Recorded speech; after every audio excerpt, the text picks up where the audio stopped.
Bueno, ¿alguna pregunta del diseño de estructuras de concreto? Ya todos debieron haber repasado los videos que tenemos ahí en Moodle de cómo diseñar una sección. Entonces los escucho. Preguntas, dudas. Profe, buenas noches. Sí, yo tengo una pregunta. Si no estoy mal, fue el primer video en donde... Permítame un segundo. Estoy buscando exactamente dónde era. Oh, sí. Entonces, el momento resistente de una sección de concreto, porque se calcula con la distancia o sea, la distancia, sí, como de la resultante de las fuerzas, de esos prismas de las fuerzas, profe. O sea, porque es la Claro, distancia entre las dos fuerzas y no la distancia al eje neutro. claro, listo.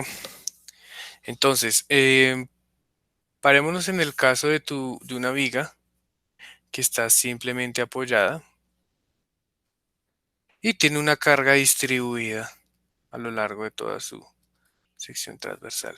Entonces, pues esta viga se va a deflectar, ¿sí? Y según la teoría de vigas de Bernoulli, en el cual las secciones planas permanecen planas, pues yo puedo decir que en el centro, por ejemplo, hago un corte de mi sección transversal. Y lo que voy a encontrar es básicamente pues un momento actuante, ¿ya? Donde ese momento yo lo puedo descomponer en una tracción y en una compresión. Y lo puedo ver como un diagrama de esfuerzos de este estilo sobre mi sección transversal. Aquí tengo compresiones y aquí tengo esfuerzos de tracción y esfuerzos de compresión. Listo. Ahora, yo puedo saltar de una u otra expresión multiplicando esta fuerza por esta distancia. Entonces yo puedo decir que el momento es T por D o C por D, básicamente. Y yo puedo decir que C es el área de esta figura y el área de esta otra es T.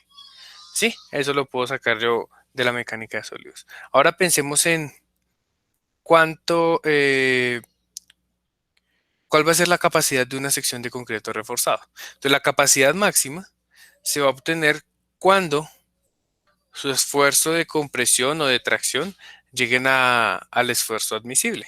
¿Sí? Entonces recuerden que nosotros tenemos nuestra gráfica del concreto, chan, chan, chan, chan, chan, y por acá en 0.003 de deformación unitaria tendremos el esfuerzo el esfuerzo actuante, ¿ya? Entonces ustedes pueden decir, bueno, yo voy a decir que mi sección debe trabajar máximo al 50% y encuentro un esfuerzo admisible. ¿Qué sucede? El esfuerzo que actúa en mi sección transversal en la parte inferior, ¿sí? O en la parte superior, tiene que ser menor a ese esfuerzo admisible. Pero entonces tenemos varias condiciones. Por ejemplo, el esfuerzo admisible a compresión o el esfuerzo admisible a tracción. ¿Cuál creen ustedes que es menor?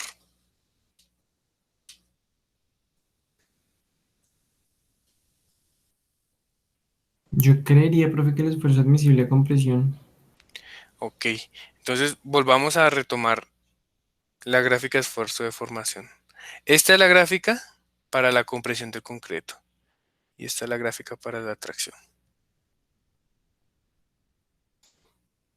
¿Cuál crees que sea mayor de nuevo? Ahora sí. No, sí, pues el de tensión es menor. Exacto. El esfuerzo crítico de la sección es el de tensión, ¿cierto? Cuando tenemos esfuerzos a tensión estamos hablando del 7 al 15% del esfuerzo a compresión, básicamente. Entonces, mi sección de concreto se va a ver sometida a una serie de esfuerzos, ¿sí? Que estos esfuerzos tienen que ser menores al esfuerzo admisible. Básicamente eso es lo que tenemos. Ah, ¿qué pasa? Mi esfuerzo admisible va a ser el menor entre la tracción y la compresión, entonces dijimos que iba a ser la tracción. Si mi esfuerzo admisible es 7% del F'C, y este F' es de 21. Estamos hablando de 1.47 megapascales, por ejemplo. Ese sería el F'C para un F'C de 21. Entonces, este esfuerzo máximo de tracción tiene que ser menor a 1.47 megapascales. Entonces ya conozco cuál es el esfuerzo máximo que va a tener mi sección. Como la sección es homogénea, aplicada Euler-Bernoulli, pues el esfuerzo abajo va a ser el mismo esfuerzo arriba. Sí, esto ya lo sabemos de nuestro curso de resistencia. Listo. Ahora, ¿cuál es la resultante de cada uno de esos esfuerzos?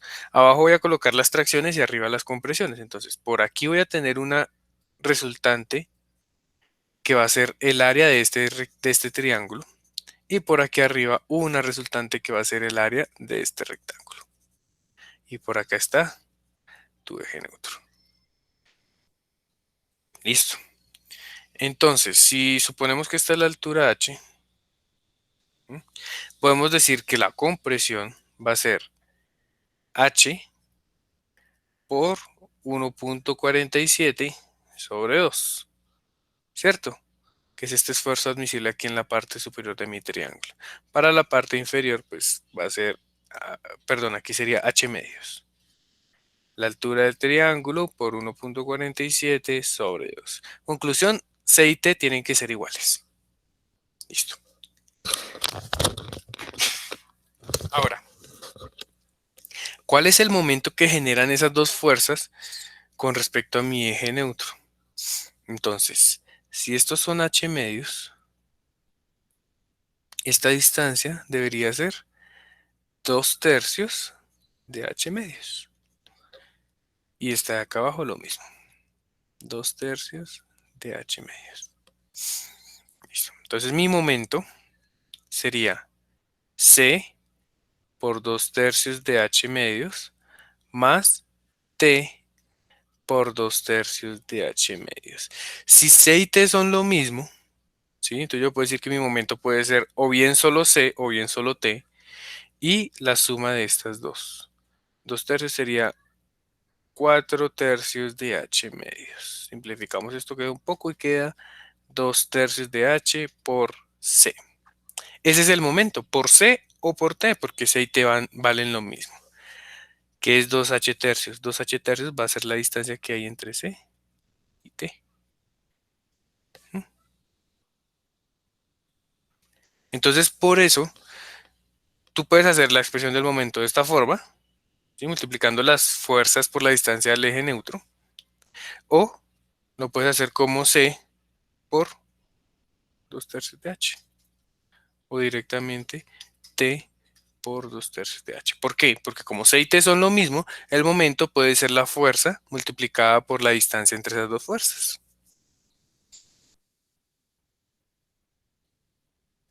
Ah, ok. Vale, profe, muchísimas gracias. Listo.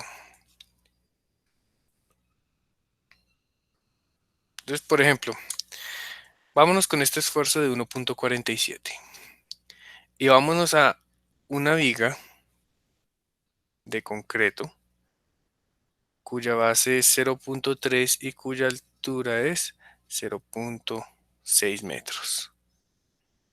¿Ya? Entonces vamos a determinar cuál es el momento máximo que puede desarrollar esa viga en flexión. Bueno, entonces si yo supongo que mi deformación va a ser algo de este estilo, mi diagrama de esfuerzos, perdón, donde aquí abajo voy a tener unos esfuerzos de tracción de 1.47 megapascales, que es el máximo que puede desarrollar antes de que se fisure, y por aquí un esfuerzo a compresión de 1.47 megapascales. Entonces calculemos sus resultantes de fuerza, T y C.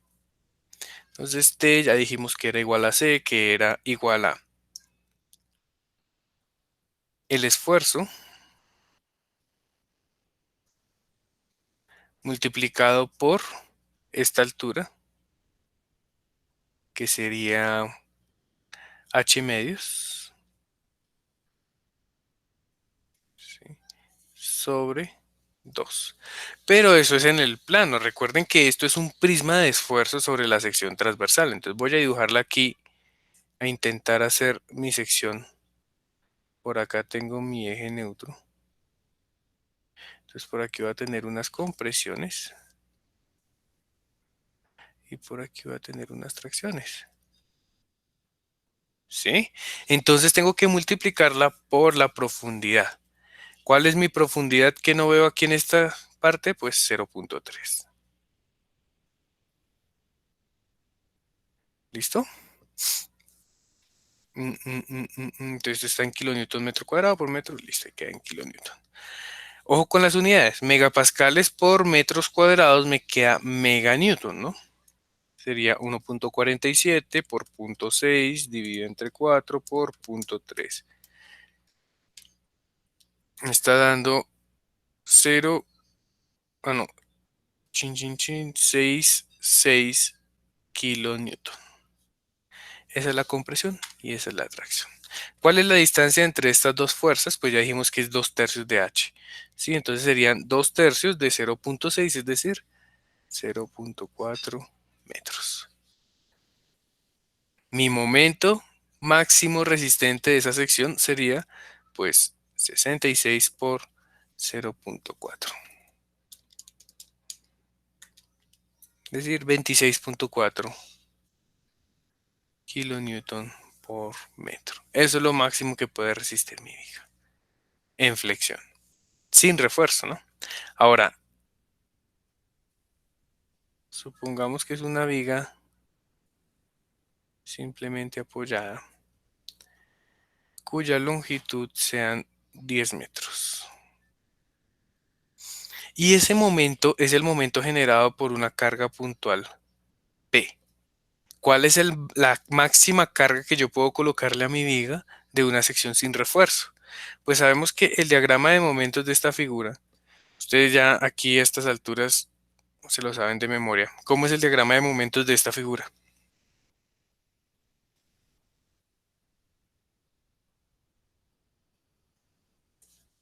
Un triángulo invertido.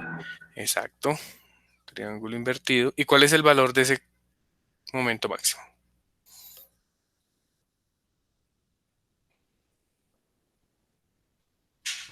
¿Era P octavos? No, P ¿No? por L sobre 4. Ah, ok. Listo.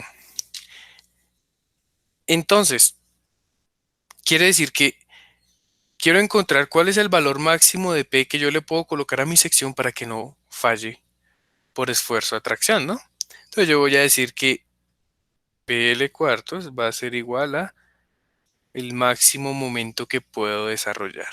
Y aquí espejo P, voy a decir que P sería 26.4 por 4 dividido entre 10 metros, es decir, 10.56 kilonewton. Esta es la carga máxima que puede resistir mi viga de flexión simple.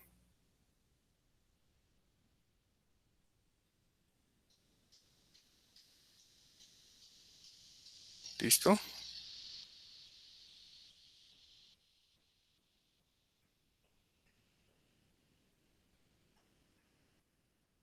Ahora, si mi carga fuera distribuida,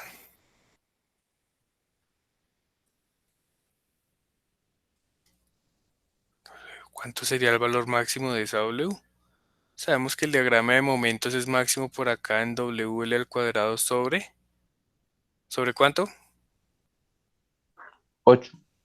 Sobre 8, correcto. Entonces decimos WL al cuadrado sobre 8 igual a 26.4. La máxima carga W que puede soportar es 26.4 por 8 dividido entre 100. 2.112 kilonewton por metro. Esto es lo máximo que yo le puedo colocar distribuido a esa viga. Ahora la pregunta es, ¿cuál es el peso propio de esta viga? Pues el peso propio de una viga sería el área de su sección transversal por la densidad del concreto en kilonewton metro cúbico. 0.3 por 0.6 por 24 me da 4.32 kilonewton por metro. Este es el peso propio. ¿Qué quiere decir eso? Si yo coloco esa viga de 10 metros, va a fallar por solo peso propio. El peso propio son 4,32 y resiste máximo 2,11. ¿Sí?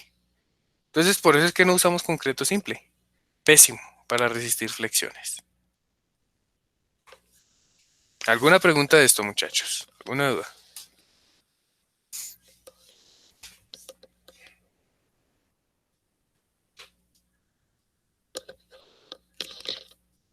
Bueno, entonces, por eso es que no usamos concreto simple en nuestras estructuras. Entonces vamos a ver concreto reforzado.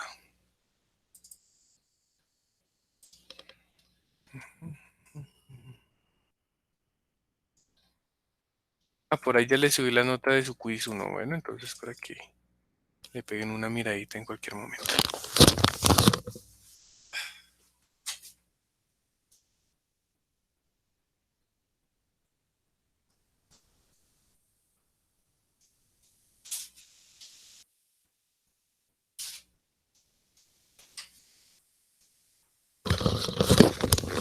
Listo.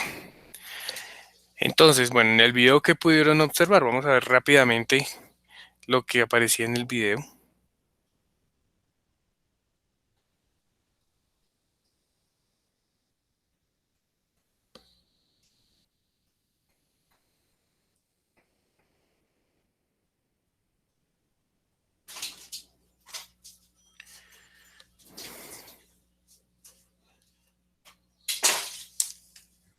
Listo. Entonces, vamos a hablar de flexión rápidamente. Vimos cómo era el comportamiento de la sección de concreto reforzado. Encontrábamos el momento que discutimos ahorita. Y hablábamos de los principios fundamentales, de que el esfuerzo depende de la deformación unitaria en el rango elástico, ¿cierto? Y que lo podamos calcular de la forma sigma es igual a módulo de elasticidad por deformación unitaria. Básicamente esa es la relación que nos va a gobernar nuestros diseños. Entonces decíamos, si la deformación unitaria máxima de la sección transversal era menor a la deformación de fluencia, ¿sí? A la deformación plástica, pues entonces manteníamos la ley de Hooke y la sección transversal permanecía plana. Bueno, por aquí veíamos qué pasaba cuando superábamos esa deformación, entonces ya la distribución de esfuerzos no es lineal, sino que es parabólica y se comporta ahí un poco extraño. Bueno, luego hablábamos de algunas propiedades, algún recorderis de cómo se calculaba un esfuerzo, cómo se calculaba el esfuerzo cortante, que era un eje neutro, y comenzábamos a hablar del comportamiento concreto reforzado. Entonces decíamos, bueno, el concreto solo es malísimo para resistir tracciones, y cuando tenemos una viga flexión, vamos a tener una porción de la viga en compresión y otra porción en tracción. Entonces, esa porción en tracción va a desarrollar fisuras, que no es lo que no queremos. Ahora, ¿cómo mantenemos cerradas esas fisuras? Con barras de refuerzo que se van a encargar de tomar todos esos esfuerzos de tracción en vez del concreto. Listo, eso es lo que básicamente decíamos en el video. Entonces decíamos, bueno, cuando tenemos carguitas bajas, ¿m? Podemos aplicar unas cargas pequeñas y graduales en la sección transversal, y pues nuestra sección, cualquier parte de nuestra viga se va a empezar a deformar, ¿sí? En compresión o en tracción, por ser flexión simple. Y asimismo podíamos encontrar unos esfuerzos de compresión o unos esfuerzos de tracción en la sección transversal. Y en esta parte de tracciones, pues todavía no hemos superado el esfuerzo de rotura a tracción, ¿sí? Todavía no lo hemos superado, entonces estamos bien. Vamos a tener un aporte entre el concreto y el acero de la zona inferior a tracciones. Cuando ya aumentamos un poquito esa carga, se presentan unas fisuras en su sección transversal, y entonces vamos a suponer que por debajo del eje neutro no vamos a tener aporte de nada, nada del concreto. Esto es algo como conservador, ¿no?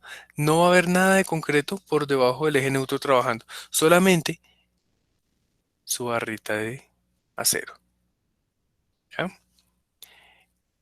Seguimos aumentando las cargas. Entonces, al seguir aumentando las cargas, ya eh, nuestra deformación del concreto supera la deformación de proporcionalidad de la recta de la curva esfuerzo-deformación.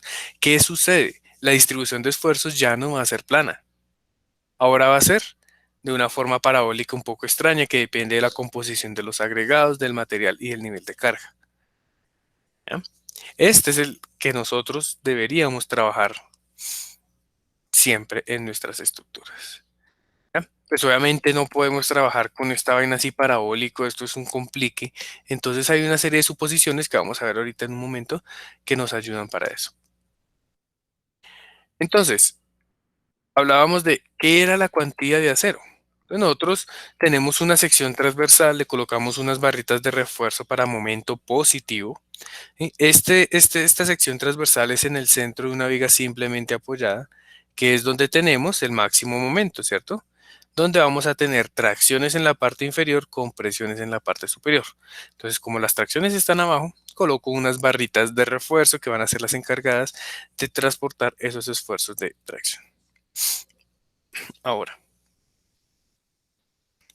¿qué tipos de fallas tenemos? Entonces, pues teníamos tres tipos de fallas. Fallas balanceadas, sobre reforzadas y subreforzadas, dependiendo de la cantidad de acero. Una cantidad de acero balanceada es en la que el acero y el concreto fallan al mismo tiempo. Una cantidad de acero sobre reforzada es aquella en la que falla primero el concreto y luego el acero. Y una subreforzada falla primero el acero y luego el concreto. Eso es básicamente lo que veíamos de esas cuantías. Ahora, ¿qué tipos de fallas teníamos por flexión? Entonces, el límite de falla del acero está determinado por su esfuerzo de fluencia, su Fy. Nosotros podemos decir, listo, ¿cuál es el límite de proporcionalidad de mi acero cuando la deformación unitaria, encontrada como Fy sobre E sub S, me da 0.0021? Esto para el acero de 420. Listo, entonces a partir de esta deformación unitaria, mi barra entra en fluencia. Eso es lo que estamos mirando acá. Listo. Ahora, ¿qué pasa por el lado del concreto? Entonces la norma colombiana dice, bueno, su máxima deformación unitaria del concreto, ¿sí? Tiene que ser 0.003. Esa es la máxima deformación unitaria del concreto. Entonces, si tengo una sección transversal sometida a unas deformaciones por compresión arriba y por tracción abajo, ¿cuándo va a fallar? Cuando la de compresión llegue a 0.003 o cuando el acero llegue a E sub Y. E sub Y depende del acero, si es 420 o si es 240. ¿Listo? Ahora, ¿qué es una falla balanceada? Entonces aquí viene el concepto de falla balanceada. Cuando el acero y el concreto llegan ambos a su punto de fluencia. Cuando el concreto llega a 0.003 y el acero alcanza su E sub Y. En ese punto tenemos una falla del tipo balanceada. Bueno, entonces aquí salía el esquema de la falla balanceada. Deformación del concreto, deformación del acero. ¿Qué pasa? Cuando el concreto llega primero a su deformación de rotura, ¿sí? Y el acero todavía no ha llegado a su deformación de fluencia, ¿qué quiere decir? Que el concreto falla primero, ¿sí? Entonces, cuando eso sucede, tenemos un esquema sobre reforzado. Entonces, sobre reforzado. Dime. Es que ahí decía que eso se presentaba por el aumento del área, el área de las barras. Y pues no entiendo por qué, si digamos, se supone que son más, hay más refuerzo entre comillas, porque porque, porque falla por el concreto y no por el, o sea, sabiendo que hay tanto refuerzo de acero. Listo. A ver. Voy a adelantar un poquito el tema. Tú puedes colocar 3 varillas acá y esta sección es óptima. ¿Qué pasa si tú dices, no, yo me voy por el lado de la seguridad? Les voy a colocar 10 varillas. ¿Mm? El comportamiento concreto acero se basa en el equilibrio. Entonces, se va a comprimir tanto concreto tal que pueda equilibrar esta carga del acero. Entonces, por aquí va a tener unas cargas de compresión del concreto y aquí unas tracciones del acero. Estas dos deben ser iguales, ¿no? Si yo aumento la de tracción, tengo que aumentar la de compresión y la única forma de aumentarla es bajar el eje neutro. Chan, chan, chan, chan, chan, chan, chan. Se aumenta, se aumenta, se aumenta, se aumenta. Entonces, ¿qué sucede? Cuando llegue la deformación, va a ser tanto para poder llevar todas las barras a la deformación de fluencia, tengo que poner un eje neutro muy alto y ¡pum! Se salió de la sección. ¿Mm? Entonces, ¿qué quiere decir eso? Que con el concreto que tengo acá, no puedo llegar a ese esfuerzo de deformación del acero. Entonces, ¿qué va a pasar? Mi concreto va a fallar antes de que podamos comprimir toda la sección. ¿Sí me hago entender más o menos? Sí, profe, gracias. Eso es lo que pasa con la falla sobre reforzada. Entonces, no siempre es muy bueno colocarle mucho acero, no siempre es bueno colocarle muy poco. Porque bueno, ¿qué pasa cuando le colocamos muy poco? Entonces, tú colocas muy poco acero, como el caso de acá. Y entonces cuando yo llego al 0.03 del concreto, pues estas barras de acero son tan poquitas que ya se han deformado demasiado para poder acomodar la deformación del concreto. ¿Sí? Sabiendo que la sección permanece plana. Entonces, al haber superado ese, pues el acero ya ha fallado y el concreto todavía está íntegro, no se ha roto. ¿Sí? Eso es un tipo de sección subreforzada. En nuestros diseños nosotros buscamos esto, secciones subreforzadas, es lo más ideal.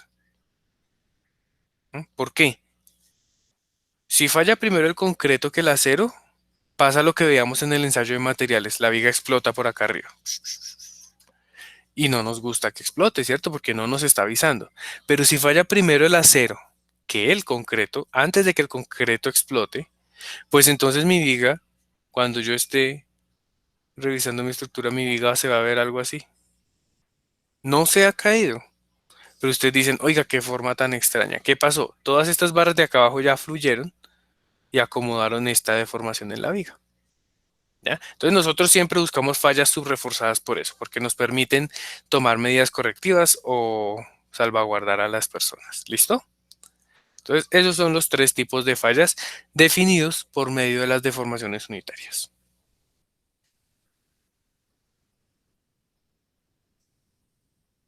Entonces, dependiendo de eso, pues nosotros podemos tener secciones controladas por compresión o por tracción. ¿Sí? Por ejemplo, una sección controlada por compresión es una sección sobre reforzada. ¿Sí? Cuando tenemos secciones sobre reforzadas, tenemos secciones que trabajan por compresión. Es decir, el criterio de falla está en la compresión del concreto. Cuando tenemos secciones controladas por tracción, ¿sí? Consideramos la tracción cuando la deformación del acero es mayor a 0.005. Ni siquiera es superior a E sub y, pero es mucho mayor a 0.005. Entonces, ahí estamos hablando de una deformación por tracción, de una falla controlada por tracción. Y una sección en transición es cuando la deformación del acero se encuentra entre su deformación de fluencia y 0.005.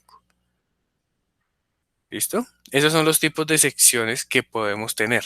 Obviamente dependen de las cuantías que manejemos.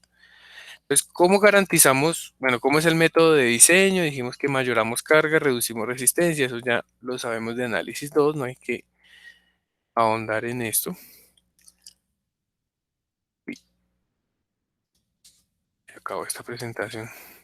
No sé si tienen alguna preguntita hasta acá, de los tipos de fallas.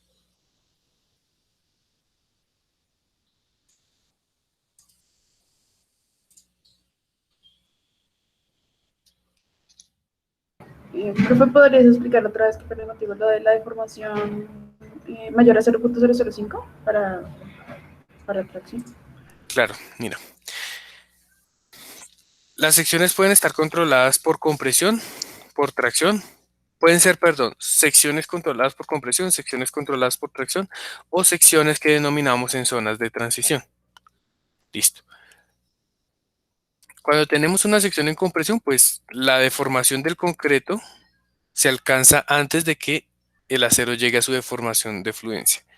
Entonces tenemos un tipo de falla de una sección sobre reforzada. Segundo, la norma define, bueno, su sección está controlada por tracción. En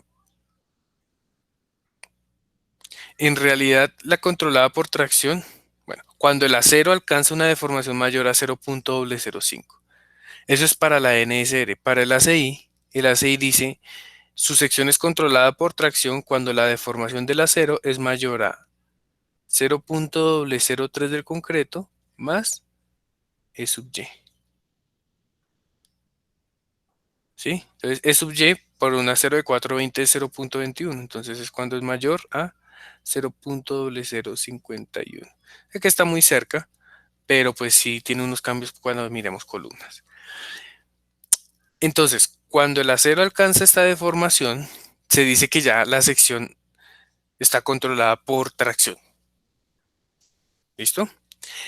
Ahora, si nuestra deformación del acero no es mayor a 0.5 o 0.51 para el ACI 318, pero es mayor a E sub Y, si está en esta zona, es lo que llamamos una zona de transición. Listo, entonces el comportamiento varía un poquito, pero bueno, eso lo miraremos cuando veamos columnas. El comportamiento es un poco diferente al de compresión o al de tracción. Listo, entonces, sección controlada por tracción, 0.05. Vale, profe, muchas gracias. Vale. Listo. Pues esto está muy chévere acá, pero ¿cómo garantizo yo? Em, ¿Cómo garantizamos nosotros que eso se cumpla, ¿cierto? Que estemos en la zona de tracciones o en la zona de transiciones y evitemos la zona de compresiones. Vamos a ver cómo podemos hacer eso. Sino que no sé cómo quitar todo esto. Listo. Ya, ni quitemos esto acá.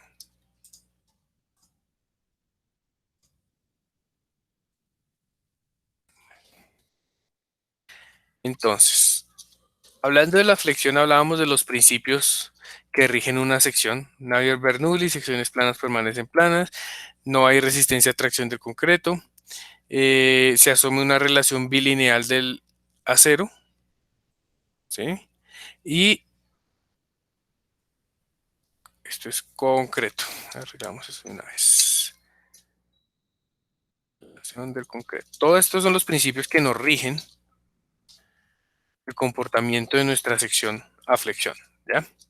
Entonces, vamos a ver qué pasa con mi sección. Primero, tengo un incremento de carga, tengo una sección sometida a una carga muy baja, en la cual las deformaciones y los esfuerzos, perdón, alcanzan un diagrama como el diagrama tipo A, muy pequeños.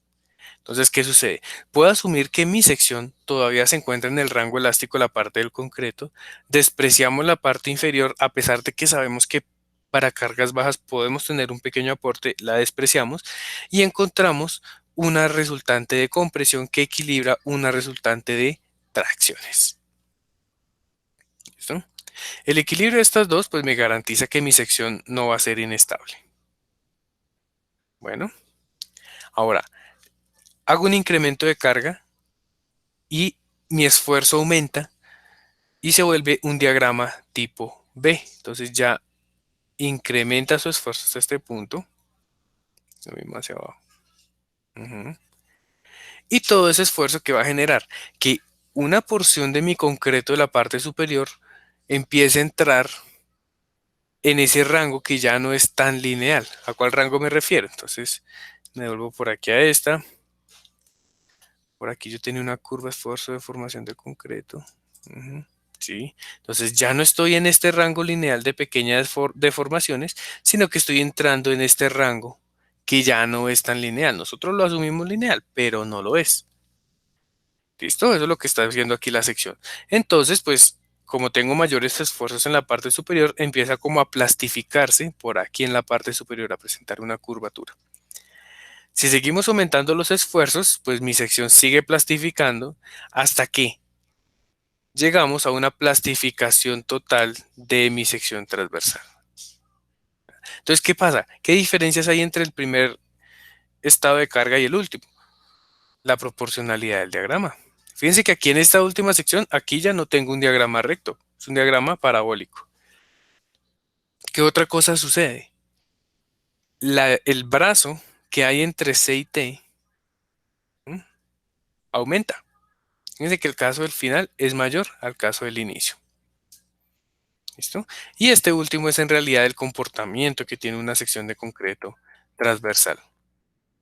Bueno, entonces nosotros todos nuestros diseños los vamos a hacer considerando una sección de este estilo. Pero entonces, pues, analizar esa sección con esa parábola es un poco difícil. Esa parábola se puede determinar mediante unas constantes K2 y K3 que, pues, no son tan, o sea, tienen muchas variables. Ya dependen del agregado, dependen del concreto, de muchas cosas. Entonces, ¿qué sucede? Este, llamémoslo bloque de compresiones en el concreto real, ¿sí? Termina aquí en el eje neutro. Entonces aquí fue donde salió un señor llamado Whitney y dijo, bueno, reemplacemos esta distribución de esfuerzos por un esfuerzo rectangular equivalente. Vea que este esfuerzo es más bonito. ¿Cuál es el área de esta curva? Una integral, ¿no?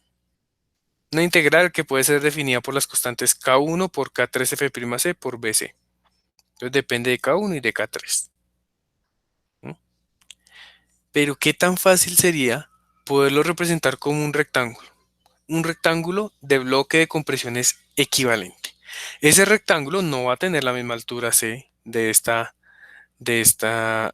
bloque de compresiones real, no. Va a tener una altura A. Y su esfuerzo máximo va a ser 0.85 F'C. Este es el límite del esfuerzo a compresión que nos pone la norma. Pues aquí es mucho más sencillo calcular la resultante de compresiones, ¿no? Sería 0.85 que es la base por la altura A por la profundidad de la sección que es B. Y está ubicada en el centroide de su sección transversal a 0.5A. Entonces, ¿cuál es la idea? Que esta fuerza sea igual a esta de acá. La del bloque de compresiones equivalente sea igual a la del bloque de compresiones real. ¿Sí? Entonces, si hacemos eso, podemos decir que K2 por C es igual a 0.5A en términos del centroide. ¿Ya? La fuerza tiene que estar aplicada en el mismo centroide. Y de ahí podemos despejar 2K2 como la relación A sobre C. Este valor de 2K2, la norma lo considera como B1 y lo define como la relación entre la altura del bloque equivalente de compresiones y la profundidad del eje neutro C. ¿Ya? Entonces, ¿qué diferencias hay? El bloque real termina en el eje neutro. El bloque equivalente termina en A, que no es igual al eje neutro. Entonces podemos decir que A es igual a beta 1 por C. Entonces, por ende, beta 1 tiene que ser un factor menor a la unidad. ¿Cómo lo define la norma? Pues aquí dice, ¿de qué depende ese beta C? Ese beta depende de la calidad del concreto. Si estamos con concretos de 17 a 28, 0.85, de 28 a 56 es una línea recta que varía linealmente, y mayores de 0.56, ese factor beta 1 es 0.65.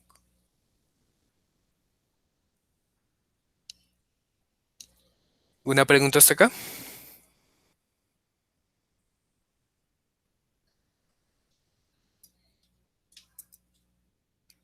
Bueno, entonces, hagamos equivalentes Profe, nuestras fuerzas. Dime. ¿qué opina? Una pregunta, pues mórbida curiosidad. cuando pues hicimos, digamos, el tema de las fórmulas para calcular la longitud de desarrollo, las fórmulas que están sintetizadas en la norma, pues eran muchísimo más conservadoras y daban longitudes que, pues, no se amplificaban en el orden de un 150, 160% la longitud de desarrollo. Con este tema pasa lo mismo si, digamos, uno quisiera hacer el cálculo completo de los factores K, también los resultados obtenidos con, pues, digamos, con estos valores que da la norma, ¿también son más conservadores o ni idea? No, tienen que ser iguales. Fíjate que la suposición que estamos haciendo es C real es igual a C del bloque equivalente y el centroide de esa carga tiene que ser igual al centroide del bloque equivalente. Entonces tienen que dar lo mismo. Ah, ok, vale, perfecto, gracias. Vale, perfecto. Entonces, siguiendo eso podemos hacer equivalente la C de la izquierda con la C de la derecha. ¿Sí? Que es esta expresión de acá.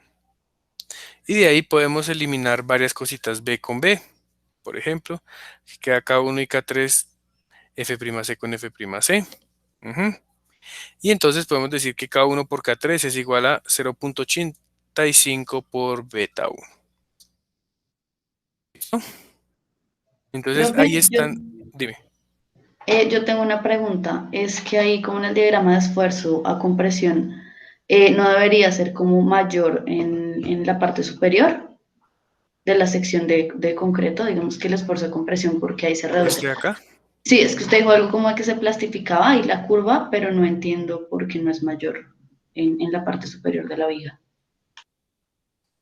¿Por qué no es mayor en la parte superior de la viga? Sí, o sea, como en el diagrama cuando las cargas son menores, que terminan triángulo arriba. ¿Por qué no es así?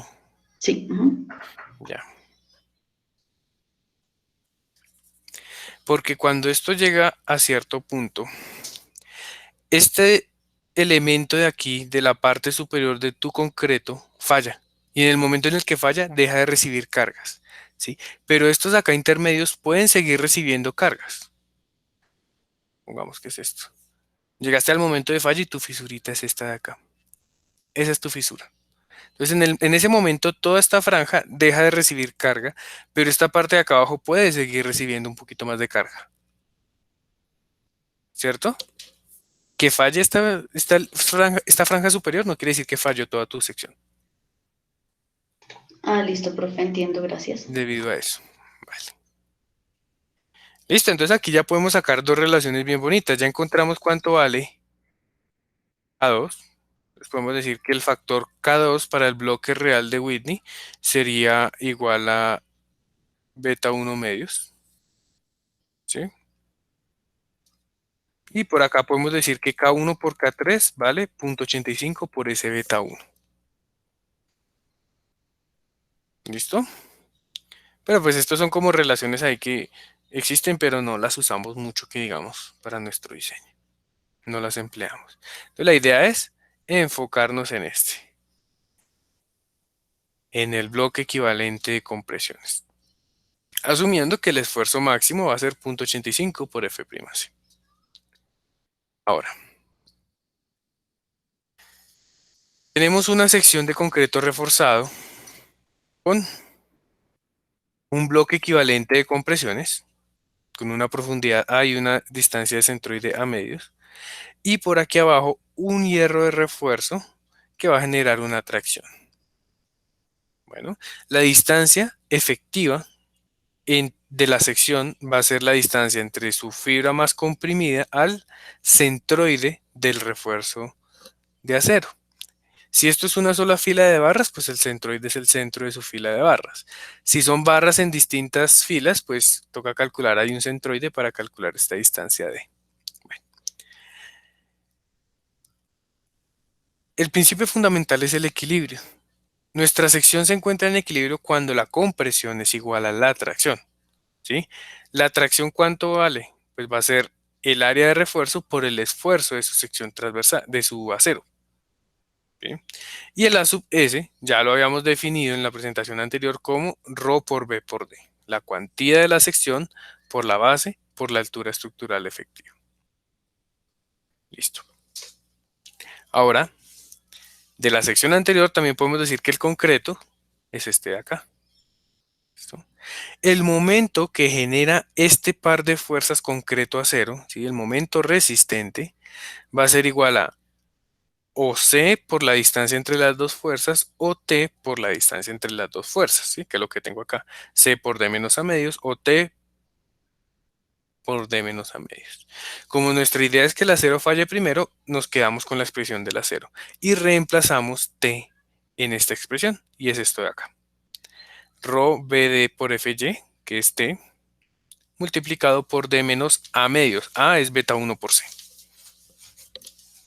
¿Vale? Ahora, asimismo tenemos que decir que la compresión es igual a la atracción. Entonces, aquí tenemos la expresión para la compresión y para la atracción. Bueno, aquí están cambiadas de lado. Aquí coloqué la compresión y aquí la atracción. ¿Sí? ¿Y qué hacemos? Despejamos C. ¿Cuánto es la profundidad del eje neutro en mi sección transversal? Entonces, recuerden que es la profundidad en la cual desaparece el bloque de compresión es real. ¿Sí? Fíjense de qué depende. Del acero, del concreto, del refuerzo y del tipo de concreto. Nada más. ¿Vale? No depende, pues directamente no depende de la carga ni nada de eso. Qué pena. Entonces, haciendo el reemplazo de C en la ecuación de momento nominal, podemos hacer una manipulación de la ecuación y encontramos esto. Esta es eh, el momento nominal que resiste una sección de concreto reforzado dependiendo de su cuantía y su sección de concreto. ¿Listo? De ahí sale la ecuación de momento nominal que manejamos nosotros.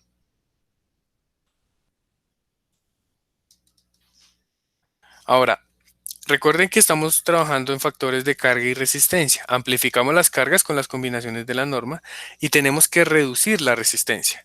¿Cómo reducimos la resistencia de una sección a flexión? Con el factor phi. ¿Sí? Pero ese phi, ¿de qué depende? Del tipo de falla que tengamos. Si tenemos una falla controlada por tracción, ese phi es 0.9.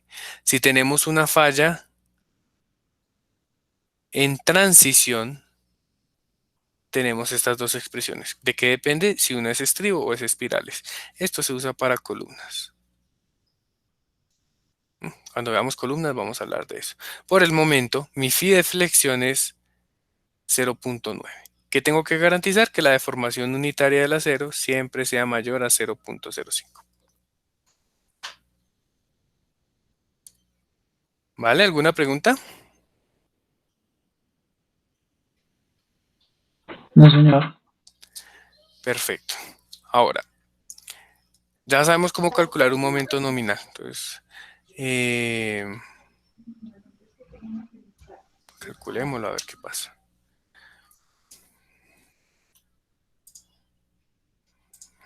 Hagamos otro tablero.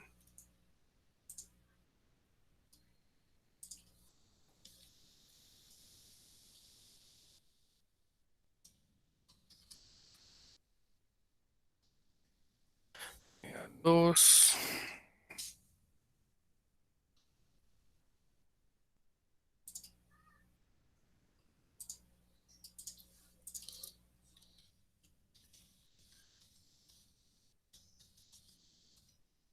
Listo.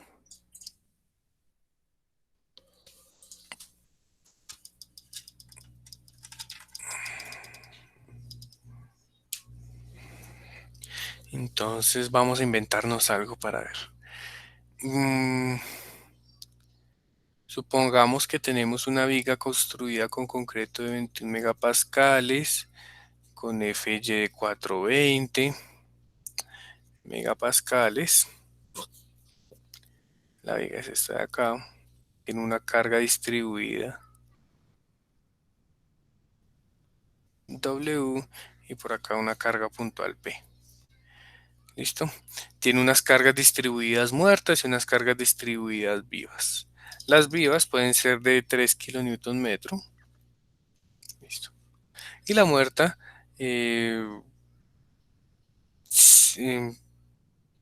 sin el peso propio, coloquémosle 5 kilonewton por metro.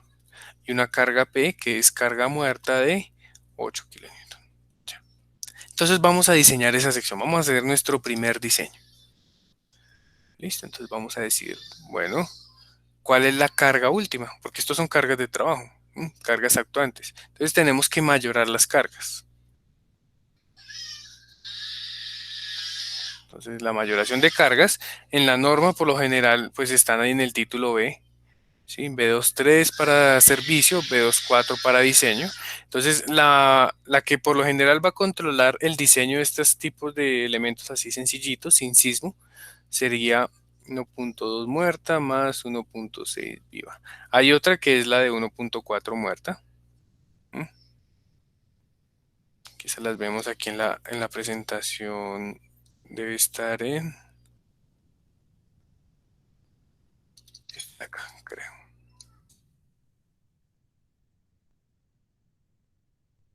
Aquí. Entonces, por ejemplo, está esta 1.4 muerta, 1.2 muerta más 1.6 viva. Una de estas dos va a controlar ese diseño de esa viguita.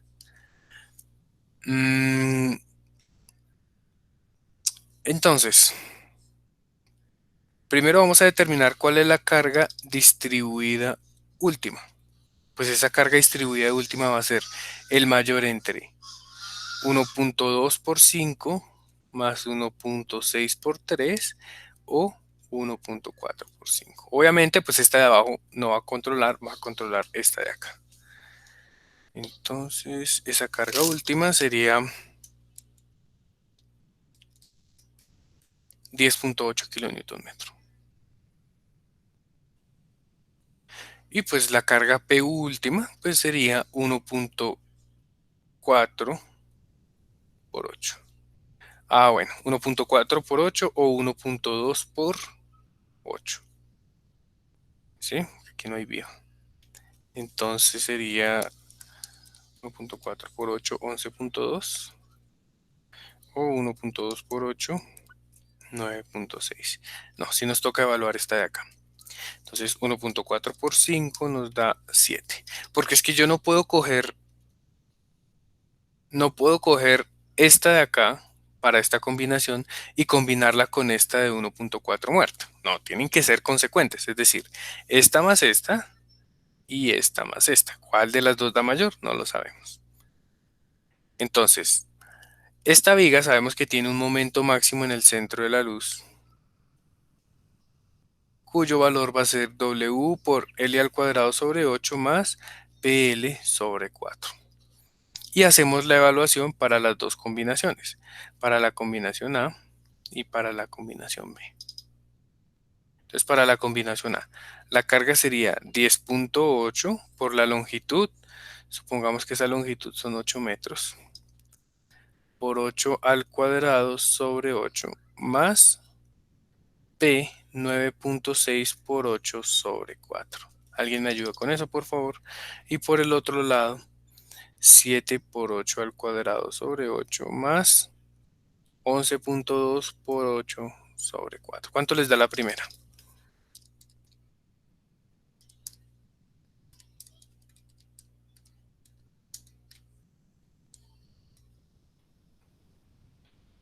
¿105.6? ¿Listo? Aquí no tenemos en cuenta el peso propio todavía. No, no va a tener en cuenta el peso propio. Si lo fuese a tener en cuenta, tengo que sumarlo aquí en WD. Sí, vale. Listo, pues entonces ahora sí sabemos cuál es más desfavorable. 105.6. Vamos a diseñar para este valor de flexión.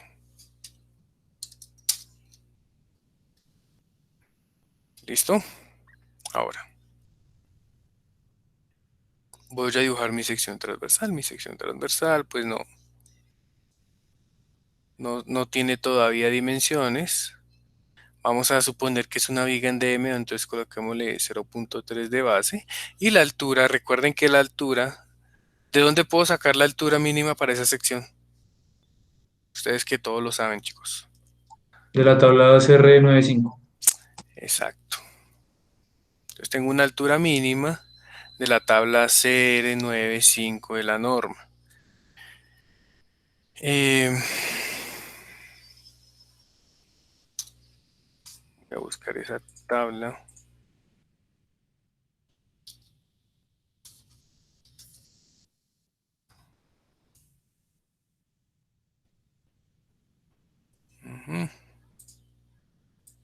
Entonces por aquí, ustedes ya saben toda la historia de esa tabla, que es para no calcular deflexiones.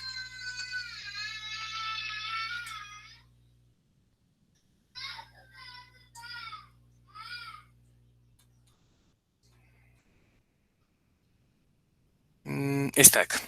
Listo. Entonces, según esta tablita, el espesor mínimo de una viga, ¿sí?, simplemente apoyada debe ser como mínimo L sobre 11 para evitar el chequeo de deflexiones. Entonces, voy a decir que L sobre 11 sería 8 sobre 11 metros. Entre 11, estamos hablando de... Uy, esta es la altura mínima de esa viga. Bueno, está un poquito exagerada, sinceramente, pero bueno, vamos a ver. Entonces ahora ya tengo mi sección transversal, ya la tengo acá. Bueno, aquí yo voy a tener unas barras de refuerzo que todavía no he colocado. ¿Listo? Chicos, regálenme 2 segunditos, ya regreso un momento.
Ya, ¿me escuchan? Qué pena, chicos. Muchas gracias.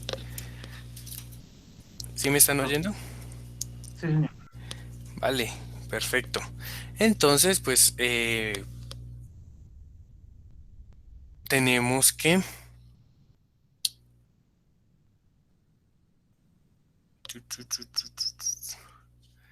Vamos a nuestra ecuación de momento nominal. Entonces decimos, bueno, nuestro momento nominal de la sección va a ser igual a rho Fy por 1 menos 0.59 rho Fy sobre F'C por B por D al cuadrado. Creo que era esa la ecuación. Vamos a revisar que no la esté embarrando.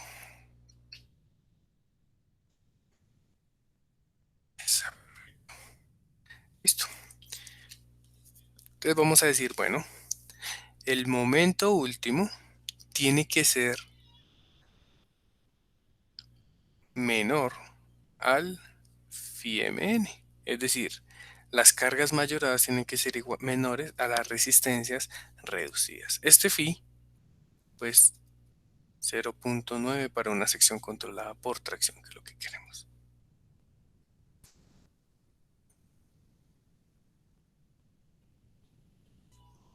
¿Listos? ¿Todos hasta ahí claros o no claros? Sí, señor. Todo claro. Vale, entonces, ¿qué nos toca hacer? Pues diseñar. Vamos a reemplazar en nuestra ecuacioncita. Entonces vamos a decir, mi momento nominal va a ser una cuantía que no conozco por un Fy de 420.000 kilopascales multiplicada por 1 menos 0.59 rho por 420 sobre 21 multiplicado por B por D al cuadrado. ¿Qué es B? El ancho de mi sección. Aquí puedo dejarlo en metros. Y D es la distancia desde la fibra superior hasta el refuerzo. Pero pues no lo conozco, ¿no? No conozco. ¿Cuánto vale ese D? Entonces, ¿qué vamos a hacer? Vamos a hacer una aproximación chiquitica a ese valor de D. ¿Listo? Entonces, a ver, ¿qué tenemos que tener en cuenta para nuestra primera suposición del D?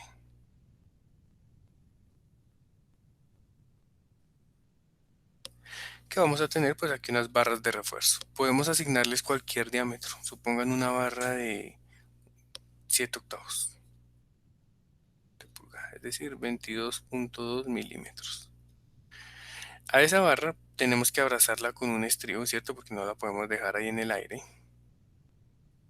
Con un estribo que también conocemos. Es decir, podemos decir que para vigas podemos estar hablando de un estribo de 3 octavos de pulgada, es decir, 9 punto, ¿cuánto era, Claudia, que era el diámetro del estribo? Según la norma.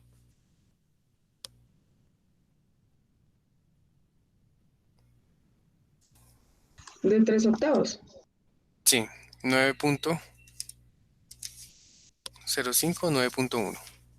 9.5.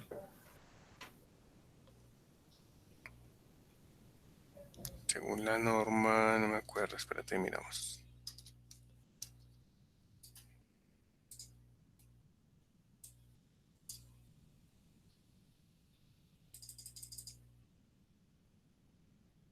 Esta tablita estaba por aquí.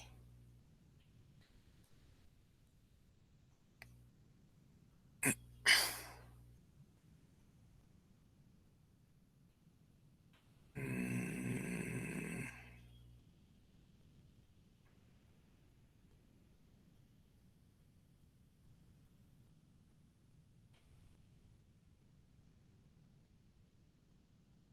Es 9.5, profe. 9.5. Aquí están. Aquí está 9.5. Listo. Gracias, Claudia. Es por aquí 9.5 milímetros. ¿Ya? Y pues voy a tener unos recubrimientos que dependen del tipo de exposición de las barras. Todavía no los hemos visto, pero bueno, vamos a suponer que nuestros recubrimientos son 4 centímetros. Entonces mi D, yo lo puedo calcular fácilmente. Mi D inicial, llamémoslo así. Yo lo puedo calcular como la altura de la sección en metros, menos el recubrimiento en metros, menos el diámetro de un estribo,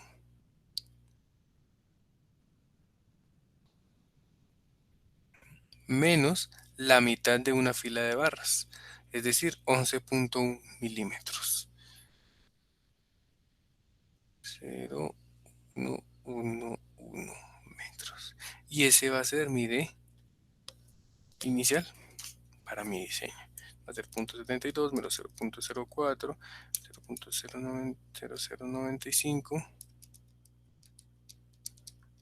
Estamos hablando de 0.66 metros.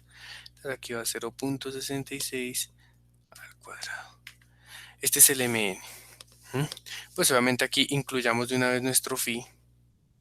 Sí, yo puedo decir que, digamos, MN es igual a MU sobre phi.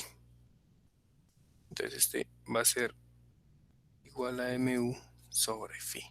MU sobre phi es el momento último que dijimos 105.6 sobre phi dividido entre 0.9 me da 117.3. Va a ser igual a todo esto.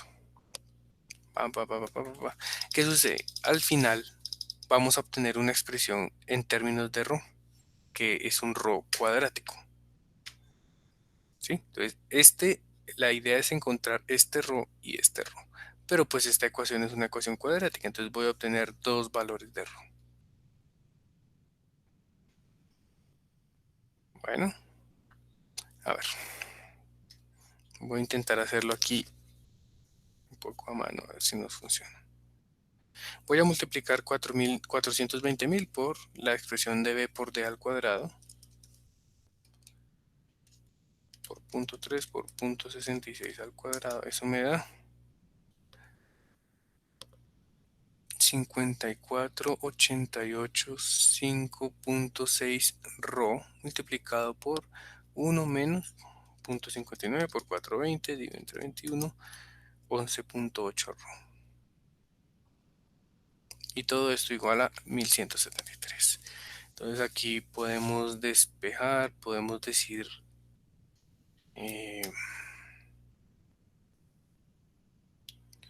por 11.8 y lo paso al otro lado. Entonces multiplico este 54.885 por 11.8, queda negativo, lo paso al otro lado, me queda 64.7650.08 ρ al cuadrado. Luego lo multiplico por este 1 y queda positivo, lo paso al otro lado, me queda menos 54.885.6 ρ más 1117.3 igual a 0.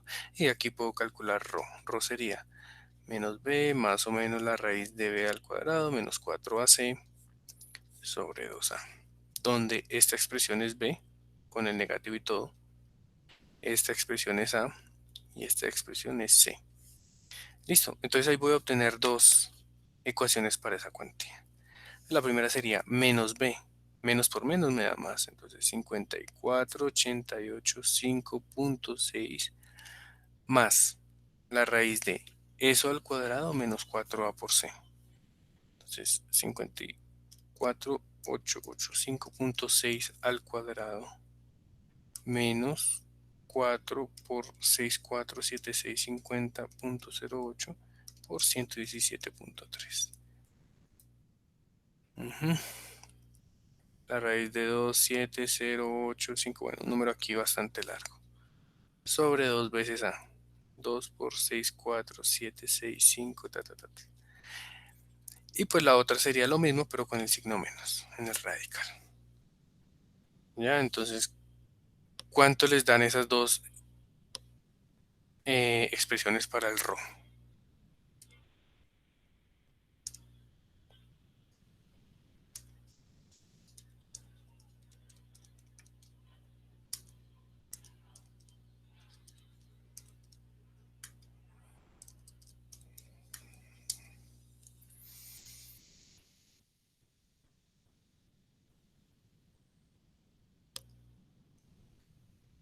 Esto me da la primera.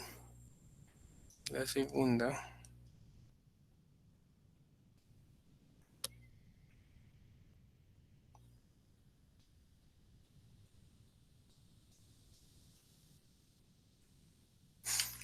¿Me confirma alguien que por favor les dé lo mismo?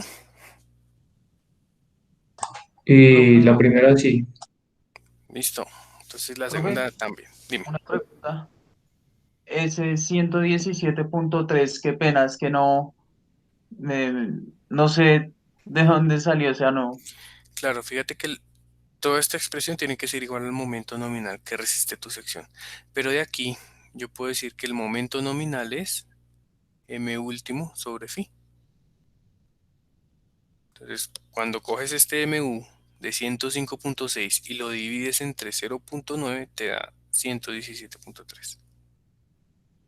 Vale, profe. Gracias, gracias. Listo. Entonces, pues voy a escoger la menor de las dos, esta de acá. Esto es lo que yo llamo mi cuantía de diseño. Ahora voy a decir, bueno, mi refuerzo va a ser ρ por b por d. 0.002194 multiplicado por b, que son 300 milímetros, por d, que eran 660 milímetros. Y esto me da un área en milímetros. Sería 0.002194 por 300 por 660. Dice, bueno, para ese sistema usted tiene que colocar como mínimo 435 milímetros cuadrados. Entonces, llego aquí a mi norma, voy a llevarme esa tablita para allá.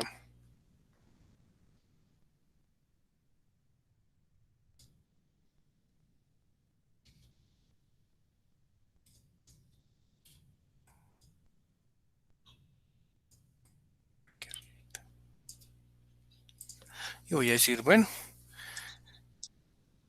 ¿qué diámetro de barra quiero colocar? Profe, perdón, ¿me deja ver un momentico la diapositiva anterior? Claro, Listo, gracias. listo. Entonces voy a decir, bueno, coloquémosle barras número 5. Número de barras, número 5. ¿Cuántas? Pues divido 435 sobre el área de la barra número 5. 199. Eso me da 435 y entre 199. 2.18 barras. Pues no puedo colocar 0.18 barras, entonces lo aproximo siempre por arriba. 3 barras. Número 5. Barras número 4 sería 435 sobre 129. ¿Listo? 3.37. Entonces necesito 4 barras. Barra número 6. 435 sobre 284. Eso me da 1.5. Entonces 2 barras. ¿Cuál voy a escoger? Pues depende. Depende de qué, de otros requisitos que vamos a ver más adelante, como el espaciamiento mínimo, el espaciamiento máximo, todo eso. Entonces, vámonos con barra número 5. Ya tengo un primer diseño. ¿Qué sucede?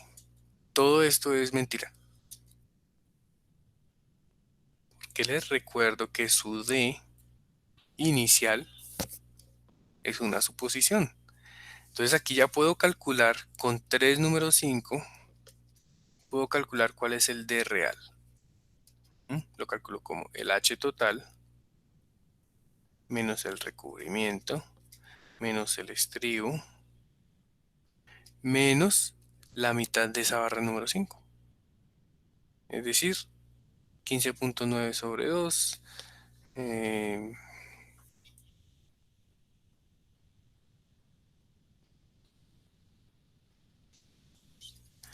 Listo. 0.72 menos 0.04 menos 0.0095 menos 0.0159 dividido entre 2. Eso me da 0.662 metros. El que teníamos antes era 0.66. Me hizo falta algo.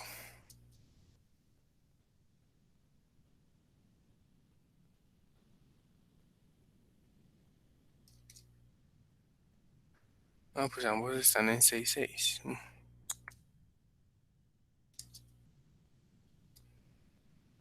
Bueno, ¿qué sucede? Si mi D real es muy diferente al D supuesto, tengo que volver a hacer todo mi diseño. ¿Cuál es el criterio? 3%. Entonces voy a decir, bueno, el D real menos el D supuesto sobre el D real. ¿Cuánto me da eso?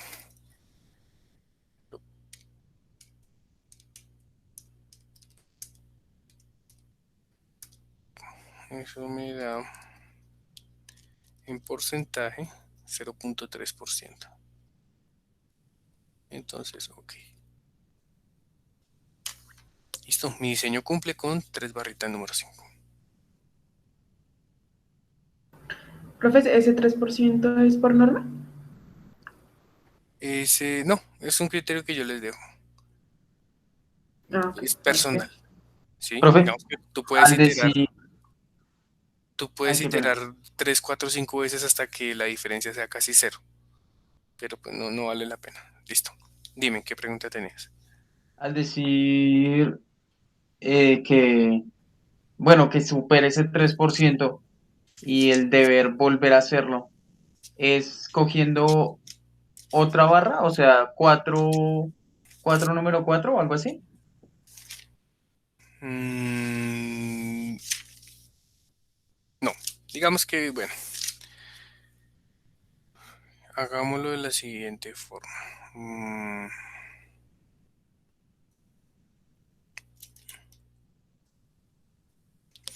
A ver,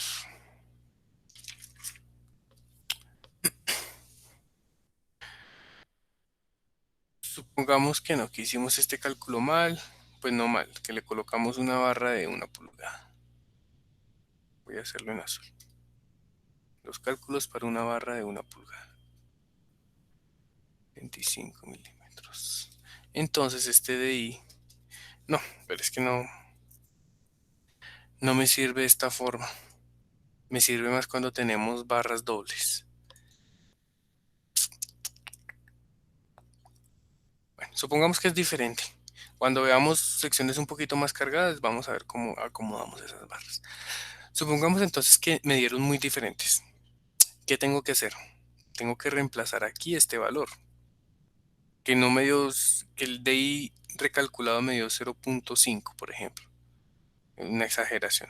Entonces aquí reemplazo por 0.5 al cuadrado. Obviamente me va a cambiar la cuantía. Si me cambia la cuantía, me cambia la S. Y si me cambia la S, pues me cambia el diseño. ¿Mm? Esa sería una segunda iteración. Luego de esto, ¿qué hago? Vuelvo y calculo el D real. En el criterio del 3%, ok o no. Si está bien, Profe, dime. Y después, o sea, esa suposición inicial en la que uno empieza a iterar del diámetro de las barras, también está sometida a lo que decía el profe de los criterios de espaciamientos mínimos o algo, o es solamente una suposición aleatoria. Es una suposición aleatoria, pero digamos ¿qué pasa? Si la escoges muy aleatoriamente, vas a empezar a iterar y a iterar y a iterar 4, 5, 6 veces hasta que converja un valor de D, ¿sí? Entonces yo la sugiero tomarla así, hacer un calculito rápido para tener un solo cálculo y una sola iteración. Ok, profe. Vale. Entonces, bueno, ¿qué pasó? Si en la segunda iteración cumple, ok. Si no cumple, ¿qué tengo que hacer? Recalculo el DI para una tercera, vuelvo y calculo el D al cuadrado, calculo otra cuantía, calculo otro refuerzo y calculo otro diseño y vuelvo y calculo el D real y así infinitamente hasta cuando sea menos al 3%. Si escojo un valor muy cercano es una sola iteración. Si escojo un valor muy aleatorio, pues obviamente va a tener que trabajar y trabajar bastante. pues ahí, profe, qué pena, uno podría, digamos que escoger el diámetro con el que supuso el de al final, ¿no? Cuando hace la visión final del área de la S en las barras, para evitar eso. Supongamos que colocas la número 7. Necesitas nomás 2 barras. Sí, podría hacerlo, pero no te va a cumplir la separación. Entonces no creo que sea una buena aproximación. Además, tú puedes ahorrar, ¿no? Digamos que 2 barras número 7 cuestan más que 2 barras número 6, por ejemplo. ¿Sí? Aquí no es nada, pero si multiplicas esto por 100 vigas en un proyecto, sí es bastante. Entonces, no, yo creo que lo mejor es pegarle un tanteo. La próxima clase les explico una cosita que encontré por ahí muy interesante en un video, donde explican cómo determinar el número óptimo de barras. Pero eso es cuando veamos espaciamientos. Vale, ¿alguna pregunta hasta acá? No, profe. Listo. Entonces, en este punto que hemos determinado, que vamos a dejarle 3 barras número 5. Ese es mi diseño. Ahora voy a determinar cuál es la deformación de mi acero. ¿Cuál es la deformación de mi barra de acero en la parte de abajo? Entonces vengo con mi esquema, digo, listo. Esta es mi sección transversal. Por aquí está mi barrita de refuerzo número 5. Tengo una distancia de, que ya la calculé, ya la verifiqué, de 0.662 metros. Listo. Entonces, voy a suponer una deformación del concreto de 0.03. ¿Cuánto es la deformación del acero? ¿Listo? Para esto, ¿qué necesito calcular primero? Pues, ¿dónde está mi eje neutro? Porque dependiendo de mi eje neutro, voy a tener un diagrama de deformaciones de este estilo, donde este va a ser 0.003 y este de aquí va a ser la deformación del acero que quiero encontrar. Entonces aquí yo puedo decir que esto es C y puedo sacar una relación de triángulos. Puedo decir, la deformación del concreto es proporcional a C, como la deformación del concreto más la deformación del acero es proporcional a D. Y de aquí puedo determinar que E sub S va a ser igual a D sobre C por E sub C menos E sub C. Entonces, pues para determinar esa deformación necesito C. ¿Cómo la determino? Por acá habíamos encontrado una fórmula en nuestra presentación en la cual encontrábamos C. ¿Listo? Vamos a copiarla.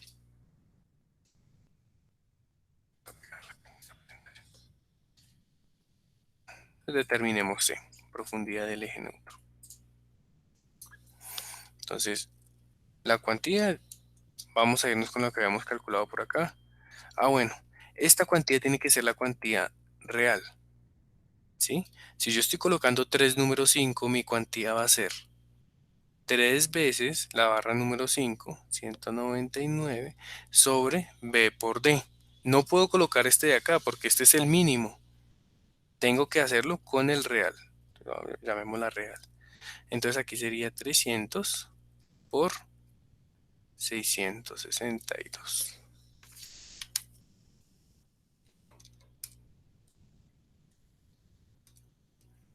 Es decir, 0.003006. Esta es mi cuantía. Listo. Entonces, 0.003 de la cuantía sobre 0.85 beta 1, para este caso es 0.85 beta 1. ¿Sí? ¿Por qué? Porque beta 1 estaba... Porque estamos aquí, en concreto de 21 megapascales. Entonces nos da un beta 1 de 0.85, básicamente es por eso. Entonces 0.85 por 420 sobre 21 por D. El D lo voy a colocar en milímetros. Listo.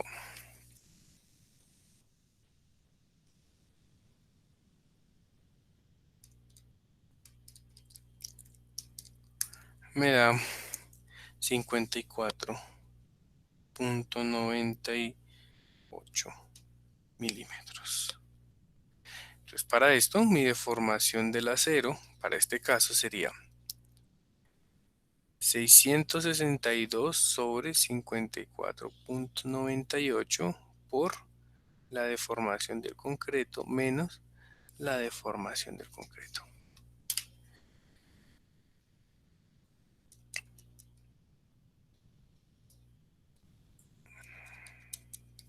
Eso me da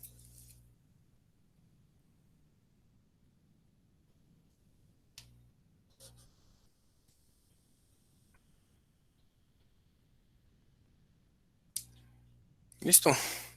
Como este es mayor a 0.005, entonces sección sección controlada por tracción.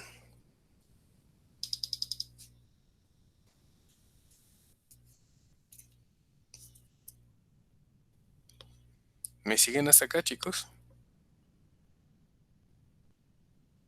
Señor profe, pero ¿me podría, porfa, dejar ver la diapositiva anterior, porfa? Gracias. Claro, tranquilo. Listo, profe, gracias. Listo.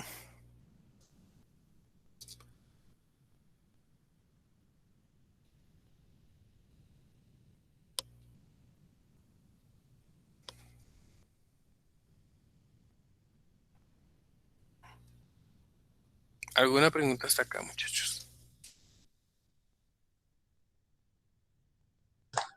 Profe, y de pronto es malo que ese valor de tan encima de 0.005. No, no, para nada. Para nada, está bien. Desde que sea mayor no importa. El problema es que no me acuerdo cuál era la deformación de rotura del acero.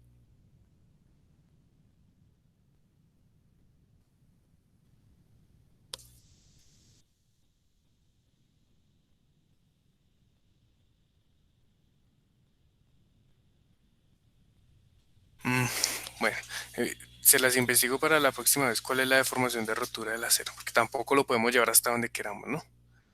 Esto que está cierto valor ahí determinado. Profe, qué pena, ese valor de C no hay problema que sea pues tan bajito respecto del valor de D. El valor de ese bajito, no, no hay problema, no hay problema. Lo cual quiere decir es que pues esta sección está muy, o sea, muy del lado de la sección subreforzada. Ah, ok, profe, gracias. Sí, eso es todo, básicamente eso es lo que está diciendo. Ahora, eso fue lo que encontramos en esta presentación de acá. Ya sabemos cómo ponerle refuerzo a una viga. Eso es lo que estábamos viendo aquí, el refuerzo de una viga. Entonces, aprendimos a calcular el refuerzo. El bloque de compresión es real, ¿cierto? La profundidad del bloque de compresión es real. Con eso ya podemos calcular también la profundidad equivalente con el A, ¿sí? Y bueno, yo creo que dejemos hoy por acá. Y la próxima clase continuamos con unos límites que nos toca considerar en la sección para evitar fisuraciones. Entonces vamos a ver, por favor repásense esos videos, cuantías mínimas, cuantías máximas, de dónde salen y para qué las necesitamos. Entonces vamos a ver cuantía mínima, cuantía máxima, cuantía balanceada y la parte de distribución del refuerzo, que es también importante. ¿Vale? Entonces, si no hay más preguntas, chicos, nos veríamos el próximo jueves para ver los últimos Profe, requisitos de fricción. Dime. ¿me puedes dejar ver la última diapositiva, por favor? Claro, igual ustedes saben que ahorita esto yo se lo subo allá a... Uy, no, esta no es. Se lo subo allá al Moodle para que puedan verlo. Listo, profe, gracias. Vale. Todos están en Moodle, ¿no? Todos están ahí con el acceso.